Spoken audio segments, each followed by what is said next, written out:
Good morning, church. It is good to be in the house of God with you today. I have to tell you that my wife, Kim, and I have been looking forward to being at Chapel Oaks, and I want to thank Pastor Mike for the invitation to be here today. I feel like, although this is our first time here, it's kind of like being home. I mean, we have so many old friends here and new friends here, from the Gibsons who are leading worship today, our old Union College friends, to lots of friends like the Barts that I've been able to see, and our new Advent Health team members, so many of them here today.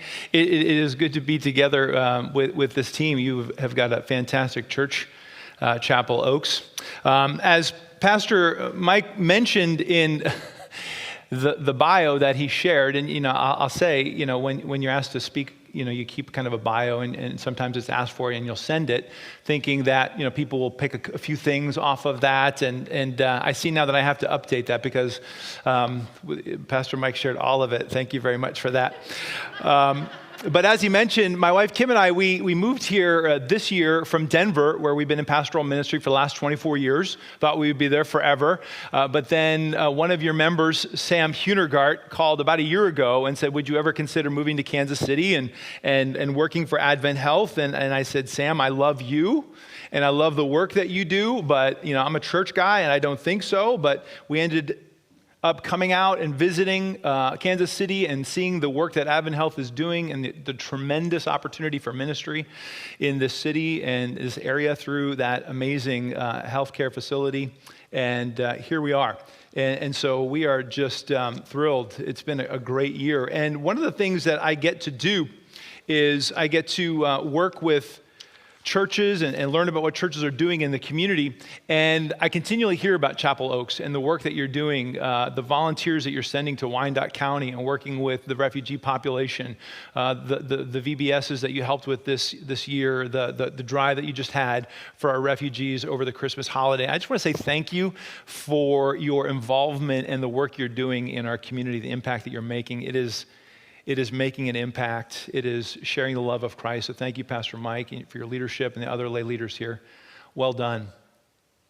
I really want to just talk today about something that maybe you don't think a lot about, but I want to talk this morning about longing. And what I'm going to do is, share a little bit of a story and dig into the text, and we'll be done. But, this is a season. The Christmas season is really a season of longing.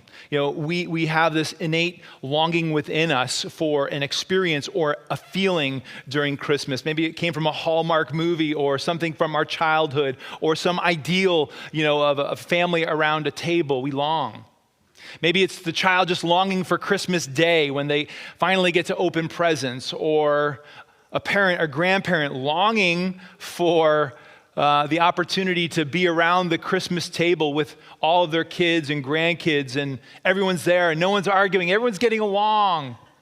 Or maybe it's the person that's longing for the season to be over as quickly as possible because there is so much pain and there's so much loss associated with this season.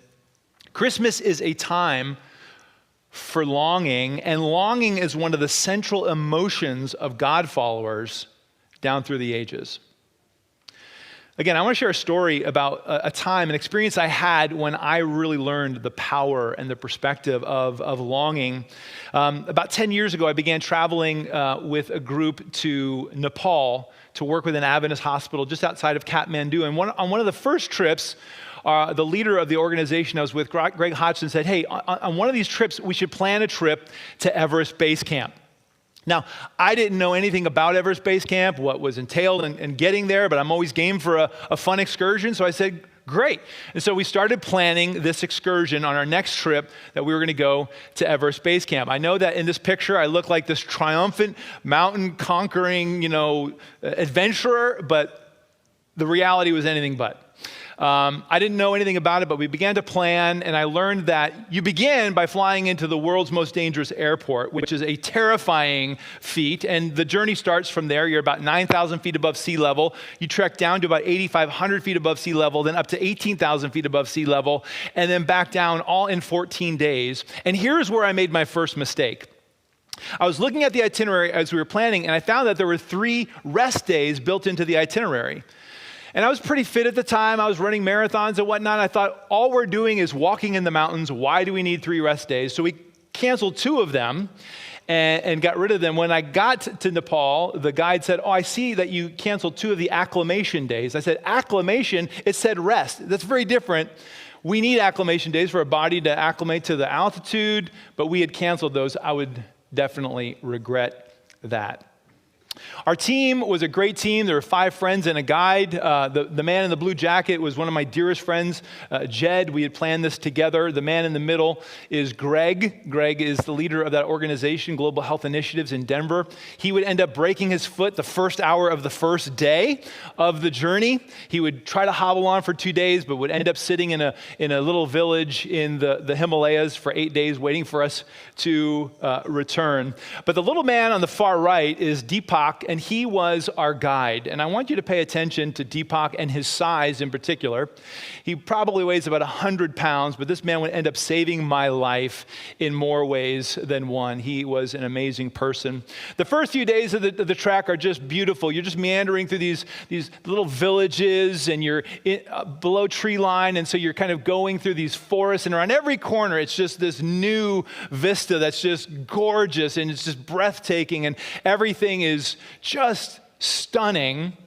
And every night we would stop in these little tea houses that were built along the way, and they're very, very simple structures made out of plywood. They weren't heated. They would have a common bathroom, which was often shared by up to 25 people, which would prove to be a challenge on this trek, especially as we got to the higher elevation and people started developing intestinal issues. This would be certainly a challenge. But for the first 5 days, I had been cruising along. I was feeling great. But in the morning of that 6th day, the wheels began to fall off of the proverbial bus. I don't know whether it was the altitude or something in the water or something that I ate or some combination of all of it, but I got very sick very quickly.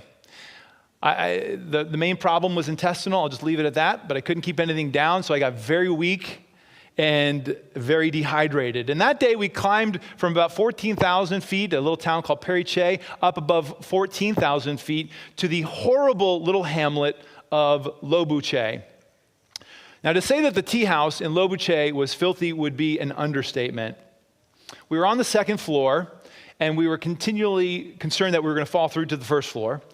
The ceilings were about 5 feet high, and they were drooping, and so we couldn't stand up anywhere. And in the middle of the dining room, down on the main floor, was a stove that would burn yak dung and kerosene.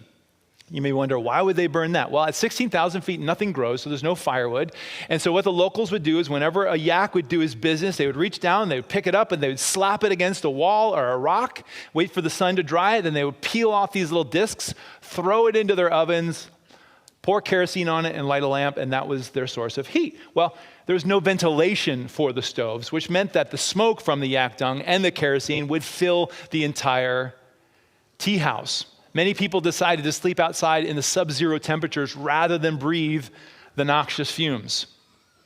Let me just say, that night was one of the most difficult nights of my life. It was hard to breathe because we're at 16,000 feet above sea level, and just rolling over in bed would cause you to lose your breath and your heart just to pound in your chest. More than that, the noxious smoke is choking our lungs. I was weak, I was dehydrated, I was suffering from chills. When we had gotten to the tea house about 2:30 in the afternoon, I went instantly to bed and lay there for the next 16 hours. And for those 16 hours, I kind of wondered whether I should just quit, whether I should just turn around and descend and get to a lower elevation, or continue on and try to struggle up another 2,000 feet the next day to base camp. Well, the following morning was just freezing. It was about 10 degrees in our room. During the night, I had gotten up to use the bathroom several times. Every time the water in the toilet had been frozen. But somehow, some way, we got out of our sleeping bags, we put our boots on, while everything in me was screaming to just take a right out of that tea house and go down the mountain and call it quits. I decided to just put one foot in front of the other and take a left and head up the mountain and just see how far I could make it, knowing that at any time I may need to turn around. And to say that my progress was slow that day would be another understatement. It was just step breathe, step, breathe. But after a long, difficult morning, we finally made it to Gorak Shep at 17,000 feet, which was the last little stop we would make before we would press on to the 6-hour round trip to Everest Base Camp. We put our bags into our tea house room and we started the journey. It would take everything I had to get there and back. And let me say that the environment at that altitude is something different than anything I've ever experienced. It's like you're on the moon or another planet. There is nothing alive. And you quickly realize life should not be there. Living things should not be there. You're constantly hearing the crack and the moan of rocks and falling rocks. And we watched avalanches happening on the mountainsides all around us as we made our way to Everest Base Camp. The first thing you notice as you're approaching is the Khumbu Icefall, which is this huge river of mountainous ice that's coming down from Everest at a rate of 3 to 4 feet every day. And it's just impressive. Just to give this a little scope, you can see those little specks down there are people, and these are just huge mountains of ice that are moving. It's awesome. But it took everything I had in me, but finally we made it. I know in this picture I look like I'm relaxed and just feeling great and very casual, but actually I was feeling nothing. The altitude has a way of just deadening your emotions and your thoughts and your body. And in reality, at this moment, I'm thinking to myself, wondering whether I had enough energy to make it back to where we were staying for the night. It was going to be another 3 hours of trekking, and I was on zero. I would much rather in this moment have just curled up into a ball and waited out the night, and hopefully I would have made it to the morning, and I would have done that had it not been for the group of amazing men that I was with. They were so patient with me and so encouraging.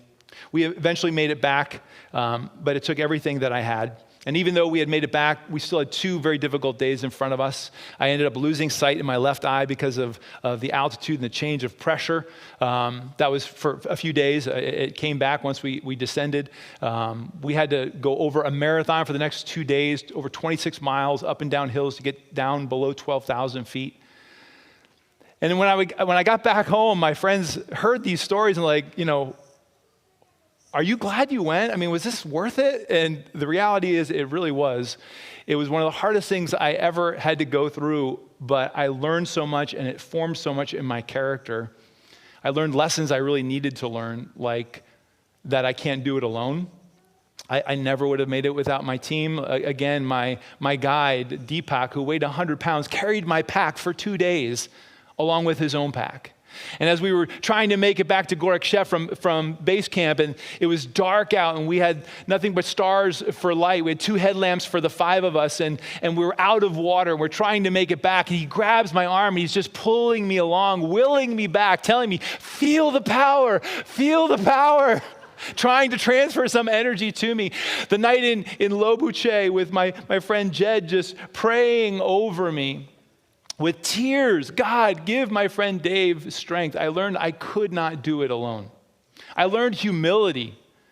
I was used to being the passer, but on this trip, I was passed by every person on the mountain. People 20 years older than me and in very bad shape were passing me, and it was okay. I was just putting one step in front of the other. But perhaps more than anything, the primary lesson I took away from that trek was the beauty and the power of longing.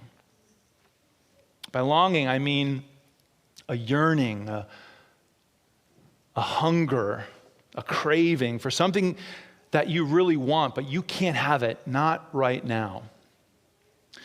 Now, I was in a beautiful place with amazing people and doing something I had wanted to do for a very long time. I was filled with longing. I longed for home. I longed for my family, my wife. I longed to feel whole again. I deeply desired these things that I couldn't have. I'll never forget the longing I felt that night in Lobuche in that little tea house, wondering whether I was going to turn around or continue on. It was completely dark out. surrounded by these massive mountains. The sky is so big, and you just feel so small. And in that isolation, I felt so alone. And I remember taking out my phone, and I began scrolling through pictures of the things that were familiar to me. My home, my kids, my family. And I just yearned for these things. But I realized in that isolation, even if in that moment I decided to go home in that moment, it would take me a week to get home. And that just made me long for those things even more. I don't know if you have ever considered longing and whether you would consider it a positive thing, a good thing, but I'm becoming aware that it is a central part of the Christian experience. Now, in our culture of affluence and excess, a culture where we could have anything we want pretty much, whenever we want it, we have a desire, we can meet it, longing isn't something we typically think about. At the very best, it's something that we kind of keep pushed out of our lives, out of our heart as much as possible. We try not to think about it. But I'm learning it's a theme that runs all through the Bible, and there is great benefit to becoming aware of our longings and even to cultivate the longing of our hearts. I'd like us to look this morning at Hebrews 10 and 11 for the time that we have left. So if you have a Bible or Bible app, go ahead and find Hebrews chapter 10. But before I get to the text, I just want to tell you what I think the text is saying. I'm just going to tell you the one point I think this text is making, the one point I'd like to make. So if you need to check out emotionally or leave early, like I heard someone might need to do, or maybe you fall asleep, I don't know, you'll know exactly this is your takeaway. And it's just this. Longing is a part of the Christian experience because while things aren't as they should be now, we're promised they soon will be. Okay, again, if you get nothing else today, this is what I hope you get. Longing is a part of the Christian experience because while things aren't as they should be now, we are promised they soon will be. The longing I experienced in that tea house in Lobuche, I realized things were not as they were now. I did not feel well. I was separated from the people I loved. I wasn't where I should be. I wasn't with my spiritual community. But I knew that they would be. And that created this longing. Listen to what the author of Hebrews says. Chapter 10, verse 32. Remember those earlier days after you had received the light. He begins the text almost sounding nostalgic. Remember the good old days. But we're going to see that he's talking about anything but good old days. He's talking about a time that was very difficult. He said, remember those earlier days after you had received the light when you stood your ground in a great contest in the face of suffering. So he's talking about these followers of Christ, this community of faith, and they're in a great contest, which means that a lot is on the line. There are winners and there are losers. And in this great contest, these believers are standing their ground, and as they stand their ground, there is suffering. And he's going to outline the suffering. And let me just say, if you're here today and you wouldn't consider yourself to be a follower of Jesus, maybe you're here, you're investigating faith, or maybe someone just invited you and maybe they promised you lunch, and so you're just here and you're just kind of checking out church. When you hear what these Christians went through, you may say, that's the reason I don't want to be a Christian. You may say that. I still think it's worth it. I think you'll see that. And even if you are a follower of Jesus, which I would imagine most of you are, when you hear what they went through, you may wonder, would I be if my faith caused me to suffer the way these believers suffered? The author goes on to say, sometimes you were publicly exposed to insult and persecution. At other times, you stood side by side with those who were so treated. You sympathized with those in prison and joyfully accepted the confiscation of your property because you knew that you yourselves had better and lasting possessions. So the experience of these early believers was difficult, right? They were publicly insulted and persecuted. They were put in prison. They were mocked. They had their property taken by force. Things were not as they should be. What incredible tension this must have created in the community of faith. Again, they must have been thinking to themselves, we became Christians for this? I mean, Jesus promised us abundant life. He died so that we could be in this community, and yet all we're experiencing is suffering. All we're experiencing is difficulty because of our faith. Clearly, things were not as they should be. So why do they continue on? Because they knew they had better and lasting possessions. What are those possessions? What kept them going? Certainly there were benefits to following Jesus that they were experiencing in the moment, right? They had the forgiveness of sins, and they had the Holy Spirit living in them to comfort them, to guide them as they were going through suffering. They had the community of faith, and they would be together, and they would encourage each other and pray for one another. And conflict and suffering often, enhances community, and they had that benefit. But more than that, they were looking forward to the fulfillment of the promises that Christ had made, that he would come again, that he would right every wrong, that he would redeem every broken thing, that he was preparing a place for them where they would be able to live in peace and in connection with others and connection with God, where there would be no more suffering and no more injustice and no more pain, no more death. They were told that these things were coming. While things weren't currently as they should be, they were promised by God that soon they would be. And so the author of Hebrews goes on to encourage them and spur them on. And he says, so do not throw away your confidence. It will be richly rewarded. Apparently, maybe some of them had thrown away their confidence. Maybe they were just tempted. Maybe it was a little of both. But a lot of them were probably saying, you know what, things are too hard right now. And so the author of Hebrews is telling them, don't throw away your confidence. Things may not be as they are now, but we have the promise, the assurance of our resurrected Savior that soon they will be. And he continues by saying in verse 36, you need to persevere so that when you have done the will of God, you will receive what he has promised. For in just a very little while, he who is coming will come and will not delay.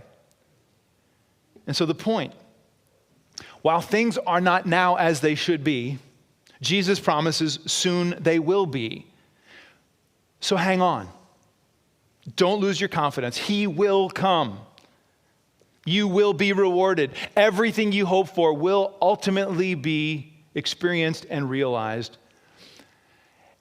And he then goes on to this next chapter, which has become one of the most famous chapters in the Bible. It's the chapter of faith. And oftentimes we look at this chapter in isolation and just look at these great stories and we're just inspired by it. But we have to look at it in context to see that this is the context. He's writing to this group of Christ followers who are suffering and they're going through it. And a lot of them are thinking about quitting, about just giving up their faith. And he writes this chapter. I just want to highlight a couple of the verses as we close. Because in verse 11, he begins by talking about what faith is. Now, faith is being sure of what we hope for and certain of what we do not see. As you find your heart longing because you are in a circumstance that is not as it should be, have faith. Be certain that things will soon be as they should, that the promises of Christ will be fulfilled. Be certain of it. He goes on in verse 2 to say, this is what the ancients were commended for. And I love this. What the author is telling us is that faith has always been required. Because for everyone who has ever followed God, things have never been as they should be. Right? Everyone has been in this broken world. Everyone has been in pain. Everyone has suffered. Everyone has gone through trial. And so faith has always been required, but more than that, faith has always been what God appreciates most in his followers. It's all he asks of us. Just trust me. Trust me that things will soon be as they should be. It's all he asks of us. And to illustrate this point, the author then goes through the ancient heroes of the faith and encourages his readers with stories of how they held on when things were difficult. He starts with, Cain and Abel, and he goes to Enoch, and then he goes to Noah, and then he comes to the father of our faith, Abraham. Nobody ever received promises from God like Abraham did, right? Abraham, you will become a great nation. Abraham, you'll have a land of your own. Abraham, you're going to be the conduit to bless the entire world. Things weren't as they should be for Abraham, but he was promised they soon would be. And Abraham dies, having none of those things fulfilled. We have the hindsight now to look back and see that God eventually did fulfill every one of those promises, but Abraham dies waiting for the fulfillment, longing for the fulfillment of those promises. And that's why the author of Hebrews says all these people were still living by faith when they died. In other words, none of them saw the fulfillment of the promises. They died waiting. They did not receive the things promised. They only saw them and welcomed them from a distance. And so what is the point that the author is making? That they were foolish to hold on, that they were wrong to wait, to hope, to have faith? No. His point is that waiting, longing, is a part of what it means to follow God. That God will always keep his promises, just not on our timetable. That while things may not be as they should be, God promises they soon will be, and faith holds on in the meantime. And they admitted they were aliens and strangers on earth. I love this.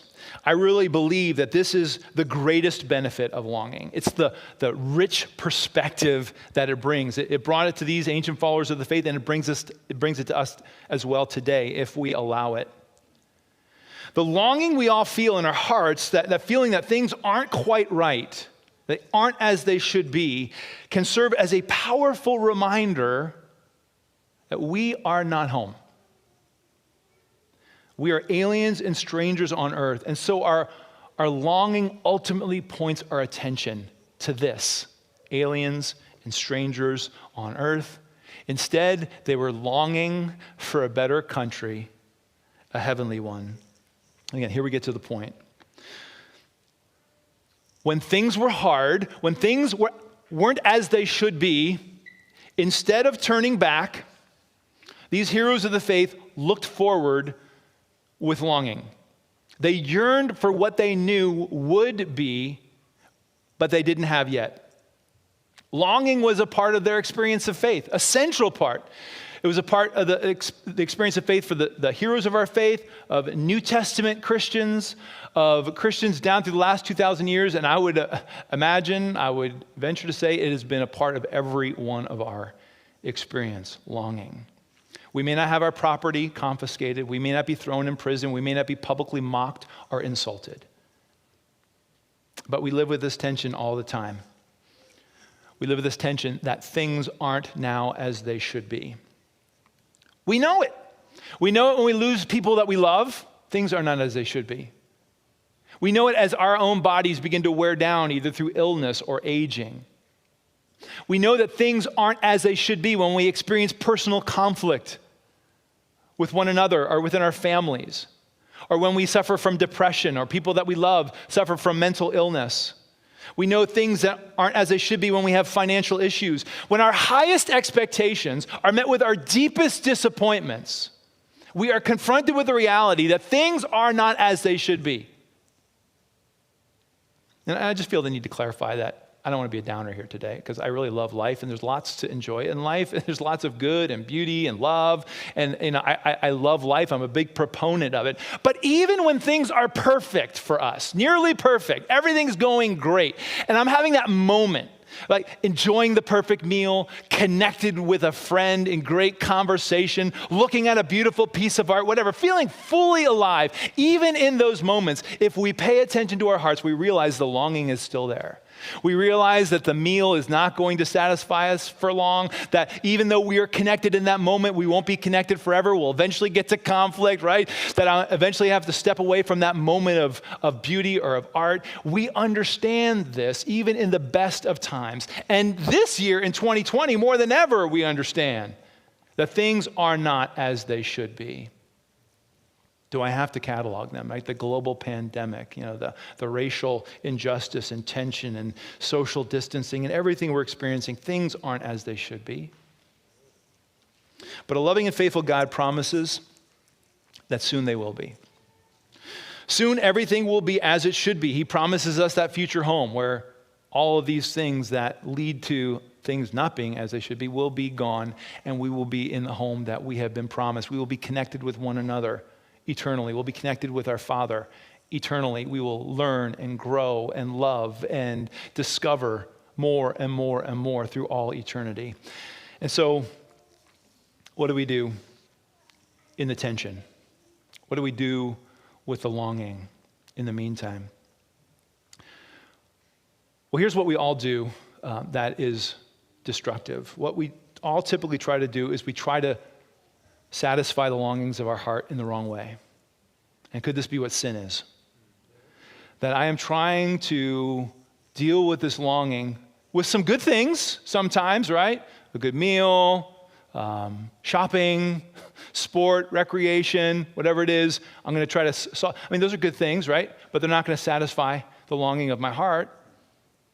Sometimes we do it with bad and destructive things, addictions, gambling, pornography, substances, whatever it may be. All of it is trying to satisfy this longing that cannot be satisfied this side of the fulfillment of the promises. So what do? I believe what the author of Hebrews is calling us to do is to allow the discontentedness of life, the frustration, the disappointment, the pain, to create longing for God, and particularly what he has in store for us. That when the pleasures of this world fall short of truly satisfying our hearts, we need to know that we are in good company, that the heroes of our faith experienced the same things, but they knew that something better was coming. And they longed for the fulfillment of God's promises. And so the question is, can I learn to do the same? Can we learn to do the same? Can we learn to cultivate the spiritual discipline of longing? And what better time of year to do it than this time of year? I mean, this year marks the first week of Advent, the 4 weeks leading up to the birth of Christ. And the whole purpose of these 4 weeks is to cultivate this idea of waiting, of longing for the coming of Christ. And so as you go through this season, particularly in this strange year, pay attention to the longings of your heart. When you're disappointed this season because something isn't as it should be, notice that you're longing. When your plans for Christmas fall short of what you hoped they would be, and they will.